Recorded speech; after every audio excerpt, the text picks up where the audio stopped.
عمي راكب عربيه كبيره قوي قوي. يخرب بيتك الراجل عامل كده قضاء وقدر. في ولا حلوه قوي ازاي ماشي بكري ورد كبير قوي في ايده باين رايح الولا وقع كسر.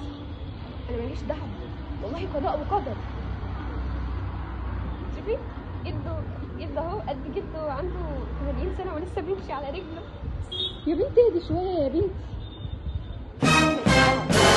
قضاء وقدر ماليش دعوه. المهم ليا دعوه. البنت دي حلوه قوي حلوه قوي. لا انا ماليش دعوه. انا ما عملتش حاجه. انا ما عملتش حاجه والله. حسبي الله ونعم الوكيل. والله قضاء وقدر قضاء وقدر. حسبي الله ونعم الوكيل. انا شفت اللي حصل في الاول ده. الهدف منه انك ما تتكلمش غير لما تشوف اللي جوه. قبل ما تتكلم قول ما شاء الله ربنا يبارك فيه، او لو شفت حاجه عجباك قول بسم الله ما شاء الله يا رب بارك له فيها وارزقني مثلها. ربنا يعني هيبارك له في الحاجه دي، وان شاء الله لو الحاجه دي خير ليك اكيد ربنا هيرزقك بيها. ربنا ما بيعملش اي حاجه وحشه ابدا لعباده. فعشان كده قبل ما تحسد اسمع معايا القصه دي للاخر.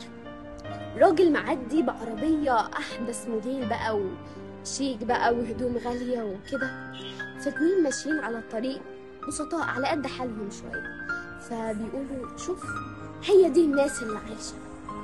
الراجل ركن العربية على جنبه ونزل قال لهم، قال لأول واحد فيهم أنا عندي فشل كلوي وكل شوية بغسل كلى، أديك العربية دي وتديني كلى من الاتنين اللي عندك؟ قال له لا طبعا انت بتتكلم ازاي؟ قال للتاني انا ما بخلفش ونفسي في اولاد، اديك فلوسي كلها وتديني ولد من اولادك؟ قال له لا طبعا. قال له تمام، وركب العربيه ومشى.